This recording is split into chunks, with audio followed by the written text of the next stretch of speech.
Hi, everyone. So today we wanted to provide some fresh perspectives on a concept of culture, particularly when it comes to the new future of work. And whether looking at it from individual or organizational perspective, culture really entails shared values, beliefs, customs, and behavior in a specific group. So today we're actually sharing some new ideas and thoughts and information about what it takes to create a thriving culture from organizational and also personal perspective, because both elements, both parties got to be active co-creators, participants in that process. So we're going to be sharing some new ideas, and I'm going to pass you over to Sarit, who brings over 2 decades experience in building global organizations, and for her to share her insights on this topic. Sarit, over to you. Hi, everyone. And I want to start with understanding what culture is. And I know culture is a little bit complicated, and I will try to make it simple. Culture really defines from individuals and organizations how we show up in the world. So the most private connection that we have to culture is actually where we've been born, what the religious, are we are men or women. But a culture is more the country and the religion that you are actually, those are the bases of where you actually, that defines who are you as from a cultural perspective.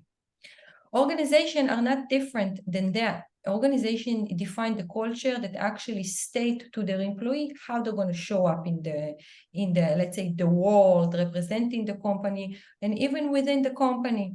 It usually goes to things like mission, vision, behavior norms, how do we make decision, what leadership means. It's actually, if you look at it, it defines how we are actually coming and who we are in the workplace. That usually what culture means, and that is actually the same from a personal level and from organizational level. But organizations are a different kind of a beast, a different entity, and the difference between the culture that we bring from home, from our private life, from the country, from the religion, from everything that we have been brought up until we joined the company, and the company is different.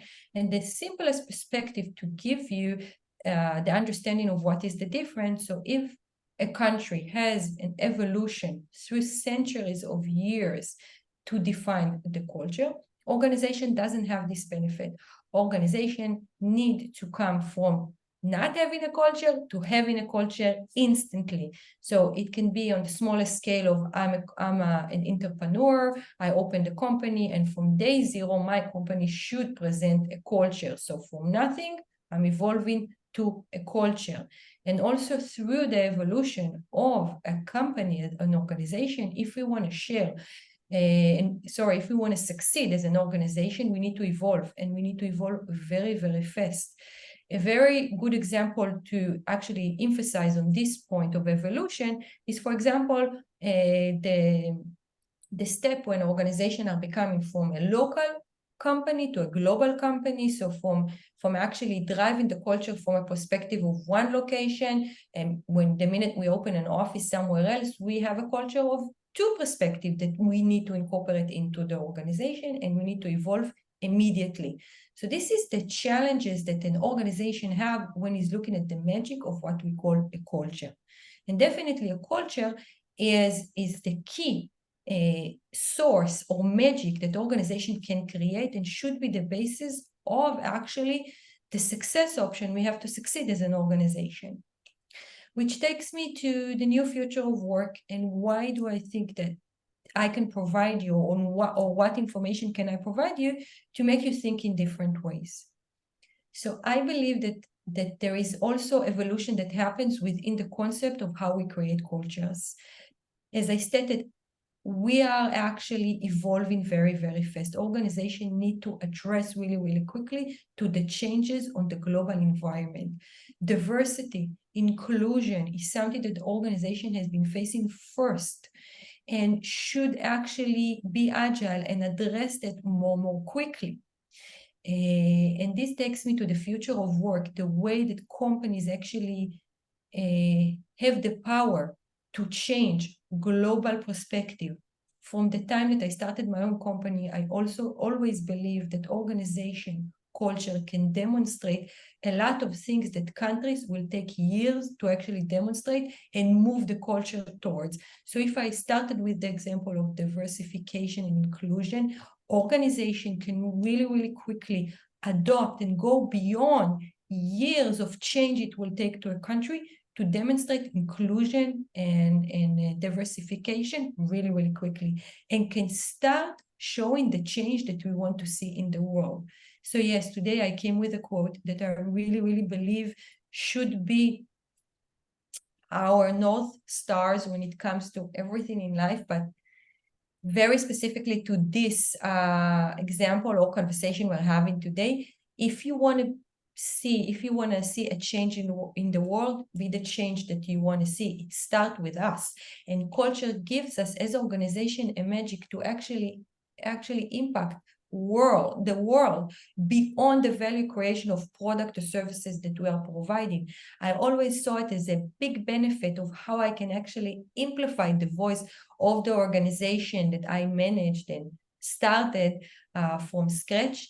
And I saw it as my unique privilege to do for the world. And I believe that when we are talking about culture, and when you are a leader, if you see in this video and you can create a foster culture, think about the things that you would like to change on a global level and start bringing it to your organization. Show that we can coexist towards a common actually value, success, create a service, a product, doesn't really matter. We have an aim goal together by embracing what you want to see, the changes that you want to see.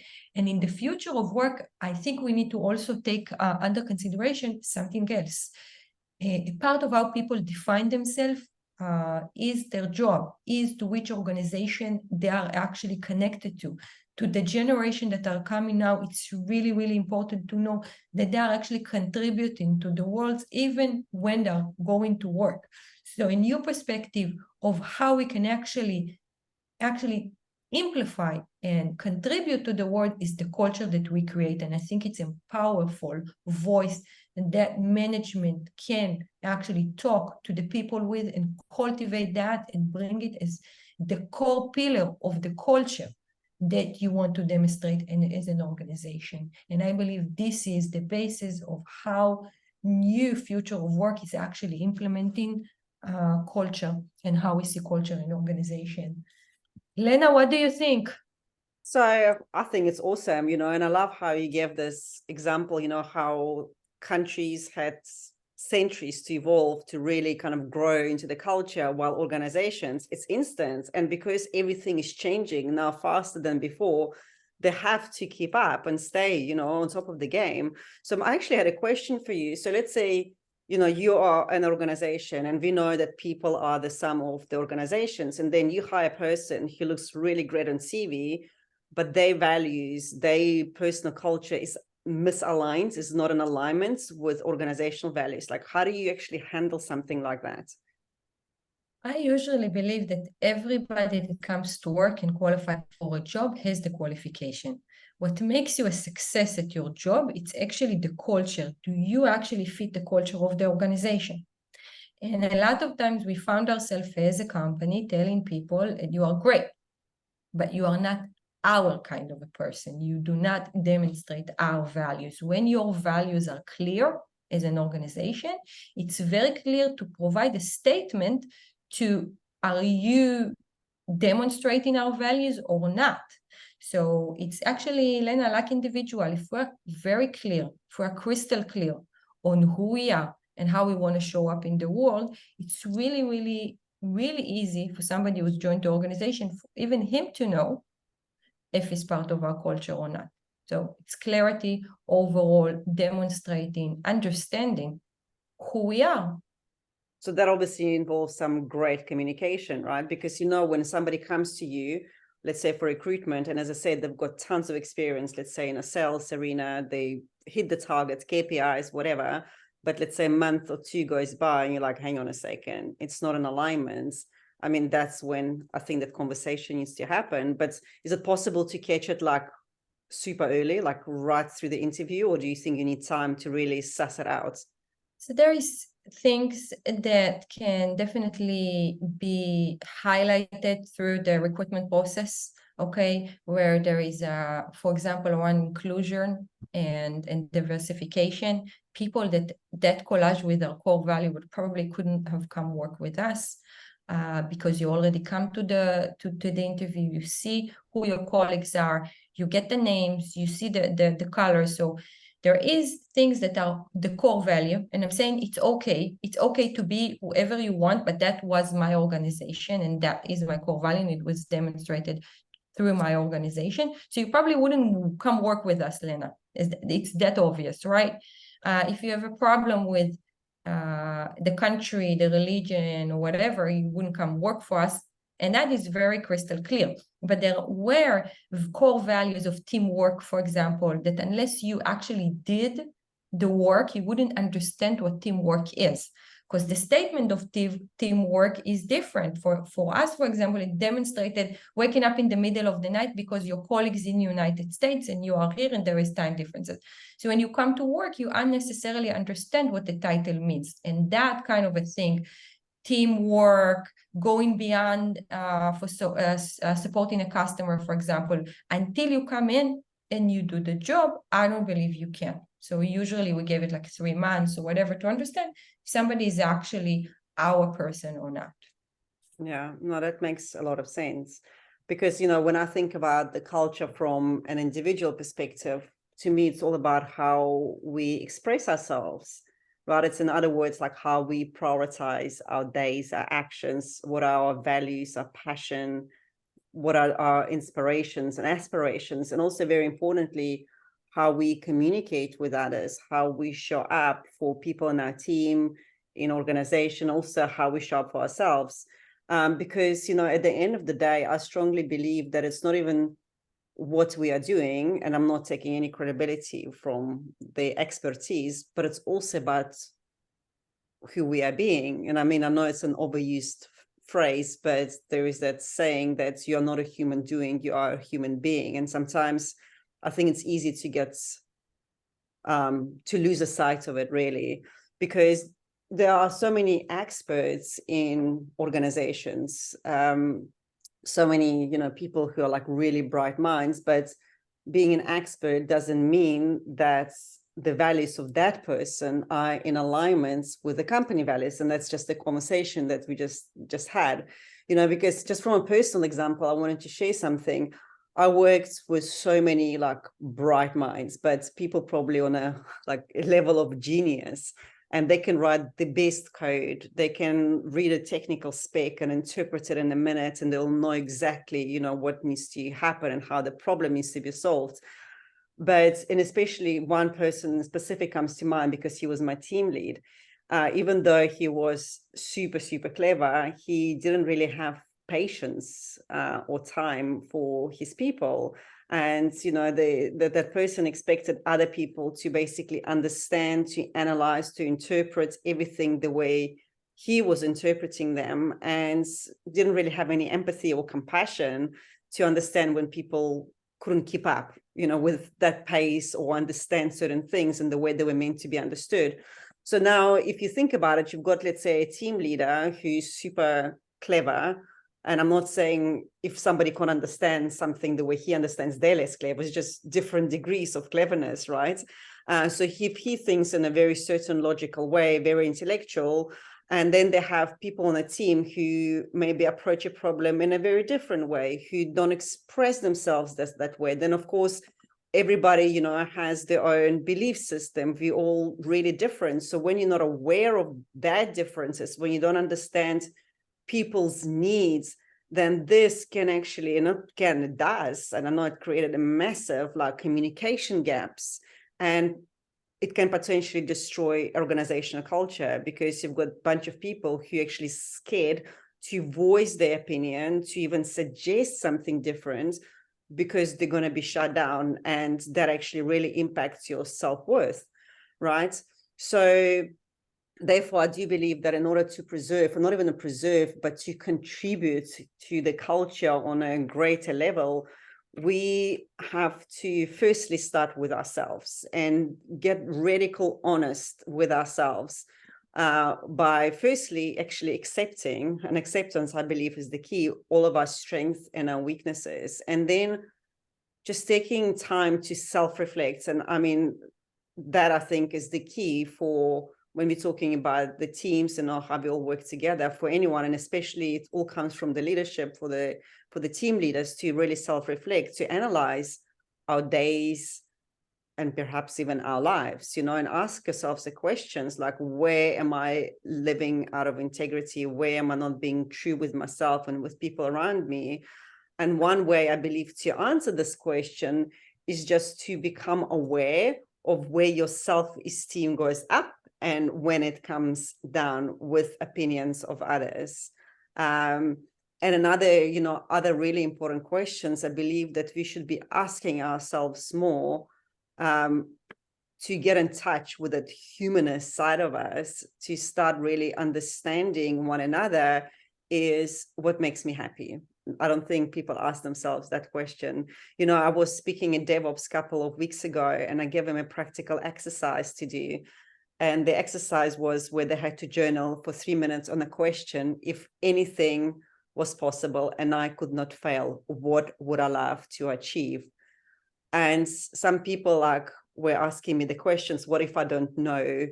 And I mean, my suggestion was like, well, can you get out of your head and literally connect with yourself? Because as I said, there's that big disconnect between who we think we are versus who we truly are. So even contemplating on questions, what makes me happy? What do I love the most about my job? And that actually answering the question, what I love about my job, will give you a clear indication whether you are in the right position. Because I think you and I earlier spoke about, if you can't understand one another's differences, if you don't accept them, if you think everybody should be more like you, then maybe being team leader isn't the right job for you. Maybe coding, that's what you should focus on. So what I love about most of my job, and who and what brings me job, right? And then start integrating more of that into your lives, literally looking at how you spend your days. What do you love most? What drains you? And start readjusting your day so that most of the day you do at least spend doing things that elevate you and that inspire you,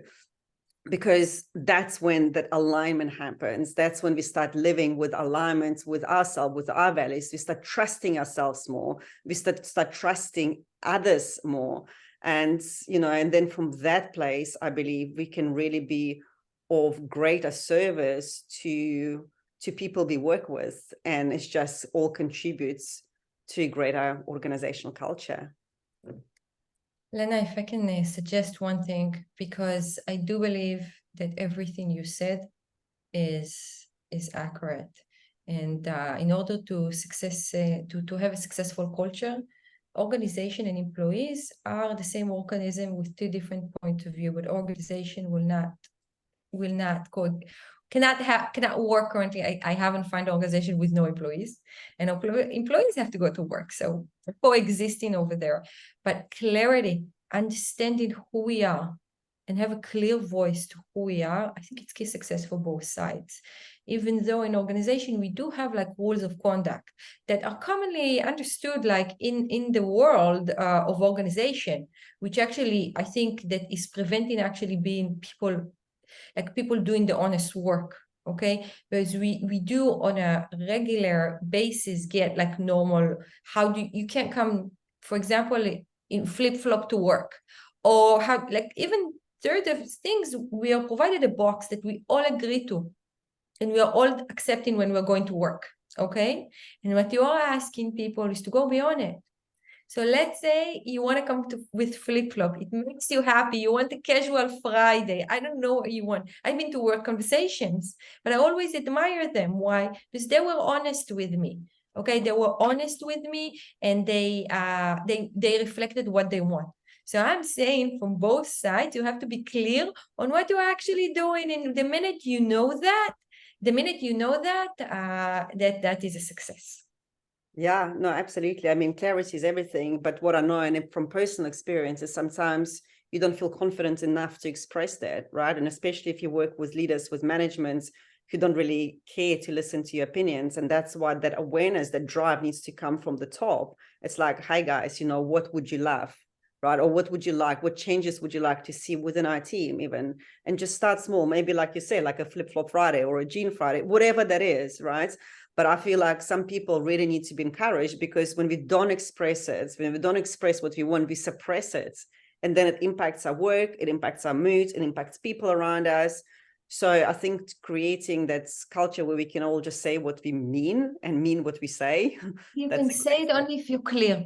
So even if you come from an organization that, let's say, nobody nurtured you, okay, this is currently the core value. If you're not clear on what exactly is the issue and where it's facing you, you cannot even start being the change you want within your organization. That's all. So the first thing is clarity. It starts with awareness, because you understand something is not clear for you. And then the second stage is to be clear about it. And it goes for leadership who are managing the culture on an organization level. And it's your responsibility as an employee, because you can change things. Okay, if you're not, so then you can move jobs, but at least it will be obvious to the organization, as I said, why you don't, you know, coexist with the value, or, you know, comply with the value. And for you, so you wouldn't go out with any kind of, you know, emotion that I can't do this job, or a failure or whatever, because we are both clear on the contract that we have wrote. So clarity, take the time to get clear from both levels, actually, on what those core values are and means to you.